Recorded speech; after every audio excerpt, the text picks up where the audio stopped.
Our fourth grade class was asked to research and analyze the positive and negative aspects of the different parts of a California mission. Then in groups of 8 to 9 students, we built our redesigned mission with our unique architectural designs in MinecraftEDU. We decided to build our mission in a quadrangle because we thought it was the best shape, and it was the original shape that most missions had. Now my team will show you the specific buildings that are inside this mission. Now we are going to go to the church.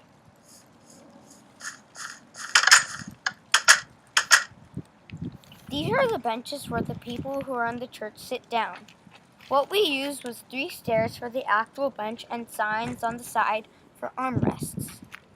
The church is the biggest and the most important building in the mission. The walkway. As you can see, we walked into the church. There was a walkway. The walkway is made out of red stained clay, and there are torches on the side of the walkway. For the floor, we used red carpet because red is very holy to the church and people. Because we were using Minecraft, there wasn't any Adobe available. The Padre stand is where the Padre stands for the audience to see. We used an enchantment table for the table and a golden Bible in front of the Padre stand, as you can see. The baptism pool is where the Padre takes usually a Native American and sprinkles holy water on them to convert them to Christianity.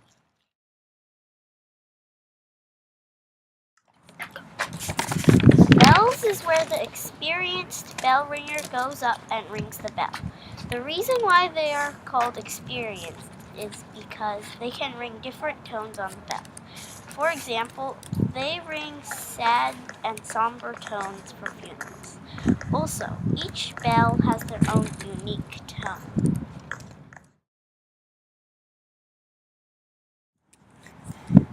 Now we are transitioning from the glass dome to the cemetery. The cemetery has graves that the people who die in the mission are buried. The graves have a cross at the top, and on the cross it says the name of the person who died there. Next to each grave there are flowers. There are bones under the grave because there are bones in the missions in real life.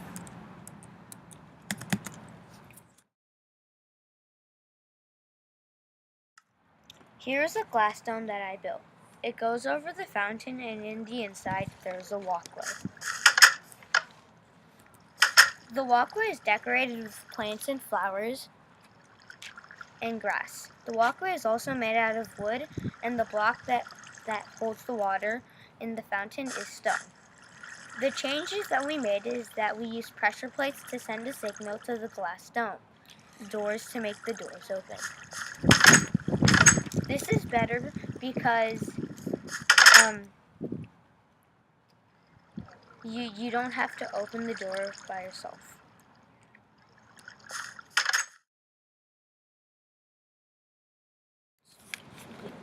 Because we had some extra space in the mission, we decided to make a drink shop. This is where the people go to get an extra drink.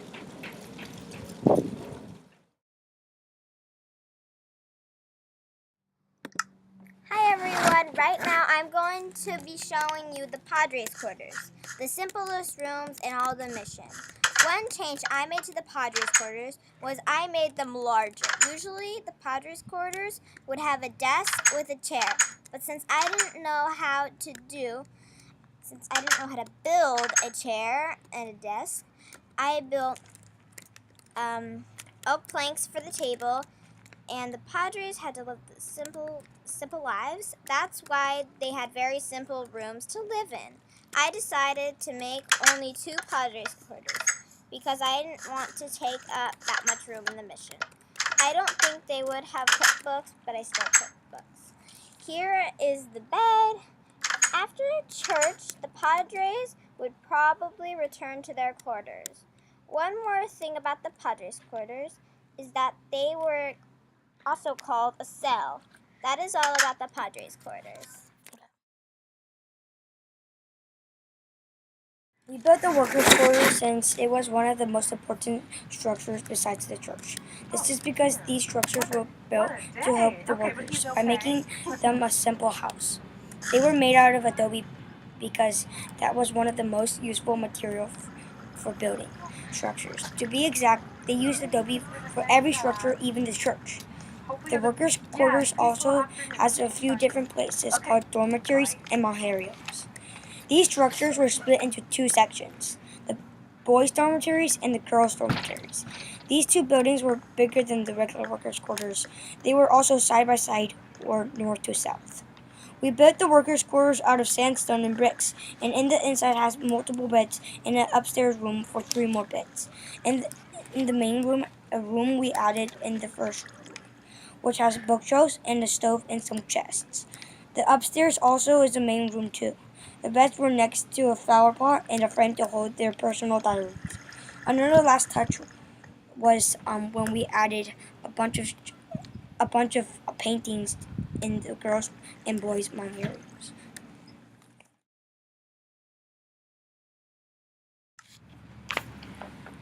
We built the Mission Lavanderia, also known as the laundry. We used quartz because we thought it looked nice and original.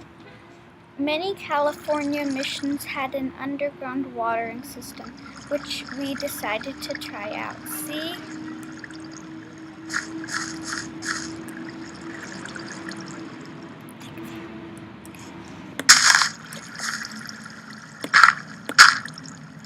Next to it. At the end of this tunnel, we have our water source, which every mission needs, for its drinking water and water for cleaning. The women neophytes would go to the laundry with all of the dirty clothes and wash them with a soap. They would hang them up on bushes like these to dry.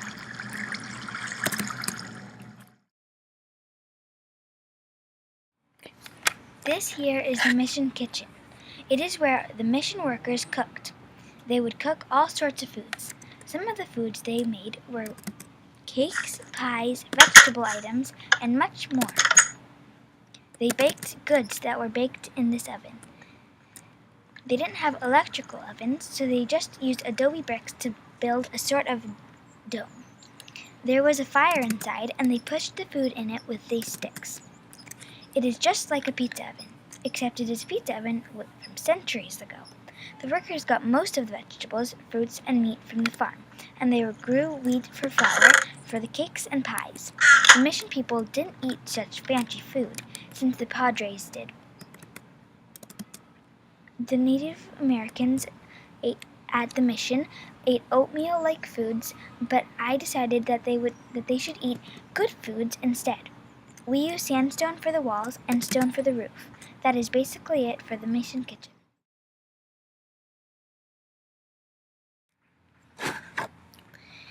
The guest quarters is the part of the mission that I will be touring. Let's go inside. The guest quarters is where guests slept in the mission.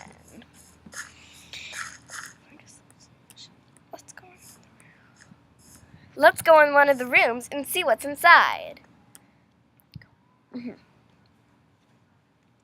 The bed in the guest quarters, like the one you see now, weren't very comfortable. They weren't comfortable because they had cowhides as sheets. Also, the guest quarters weren't very big. I decided to change that, so there would be room for all the stuff. Circle around the room. For all this. Now, let's go into the next room.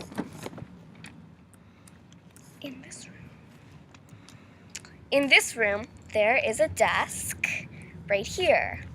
You can see there is a book on it, and a book shelf right by it. Let's see the next room.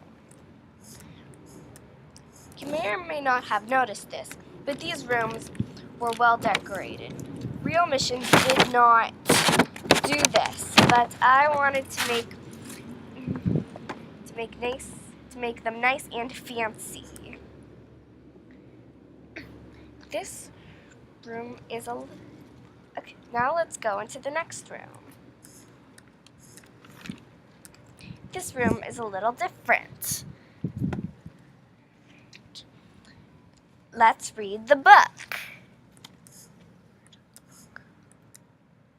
And that is all I have to show for the guest quarters. Hope you enjoyed it.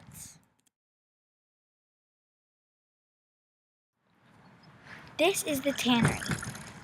This is where all the leather items are made. They use animal hides, and the most common hides are cow hides. Cow hides were also used as money. The walls are made out of sandstone, and the roof is made out of stone. Here's the salt water that they would soak the hides in, and here are the vents they would dry them in. This is the lime and water solution that they would use to soften the material. After they washed the hides in salt water, they would stake them to the ground so they wouldn't curl as they dried. Once the cow hides dried, they were very stiff. Then, they would pour some of the lime and water solution, and all the hairs would separate. They dried it this time in the vents. When they were done, they folded them carefully and put them in packages to be sold. The mission workers built bedboards, sandals, saddles, boats, and what is now glass out of the animal hides. The part of the mission that I will tour is the winery. They made the winery an outside building. As you can see, it has no walls. It also was located right next to the kitchen. Look, a chest. I wonder what's inside. Let's open the chest. I don't know how I did Wow, that's a lot of grapes. The grapes were used in wine. These bushes that the grapes were grown on.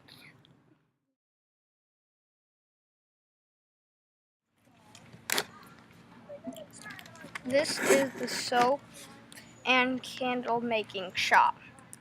This building is made of brick and glass, even though it is supposed to be made of adobe brick. But in Minecraft, there is no adobe brick. Here is the tallow and potash. Tallow was an important byproduct of the cattle and sheep industry at the California missions. When daylight was gone, candles were the only source of light for the Padres and the mission workers. Here is the wet tallow they got with the potash.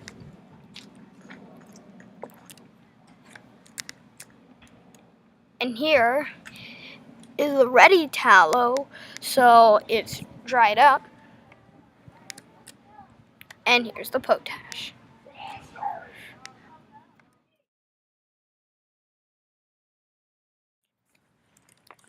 This is the blacksmith and carpentry shop. Most of the buildings would be made out of adobe bricks in a real mission, but that material isn't included in Minecraft. That's why we use chiseled stone bricks instead.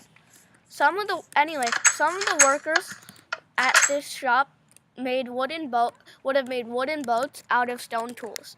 This is also where the mission's utensils were made, which were forged out of wood. In addition, the first woodworking tools were brought from Mexico by the Padres. These the workers used to carve huge wooden beams into adobe buildings and more. Mission carpenters also carved elaborate designs into the doors and created wooden shutters and made the tools for the kitchen, garden, etc. One of the favorite designs that they carved into doors was called the River of Life. It is basically two squiggly lines that are up to down, that are parallel from each other. Now we'll go inside. Every blacksmith shop had a forge, and I built one right over here. Next to it is a giant table, and in the corner is a chest full of different materials. We kept everything that a real one of these shops would have, except the things that are not involved in Minecraft. But I added the table. If real workers used this shop, that they would probably use the table to. They would probably use this giant table to do lots of work at the same time and spread out their materials. This here is the weaving workshop. It's actually connected. This is the weaving workshop, and this is the soap and candle making. It was the goal of the Spanish Padres that each of the California missions be self-sufficient, producing all they needed right there on the mission ground. In the early days of the missions, cloth for clothing and blankets came from Mexico by ship. However, the mission soon had large flocks of ship which provided the wool that they needed to make their own cloth. Eventually, workers in the weaving workshop invented machines to spin yarn faster, such as spinning wheels and looms. Also, other equipment was needed for weaving cloth. Before they weaved cloth, they needed the wool to be ready. They always sheared the wool off the sheep, and after the wool fleeces were cleaned and dried, the strands of wool were straightened using brushes made from spiny seed pods. They were cleaned by workers picking out little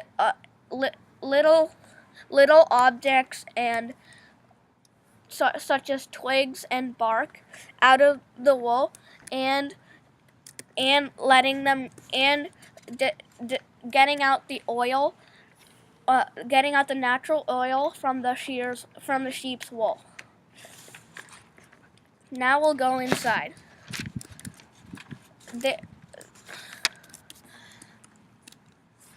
This is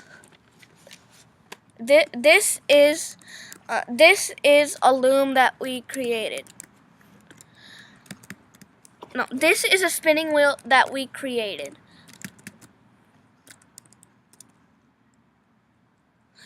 They used it to spinning wheels, like I said, were one of the what was equipment that they used to weave cloth.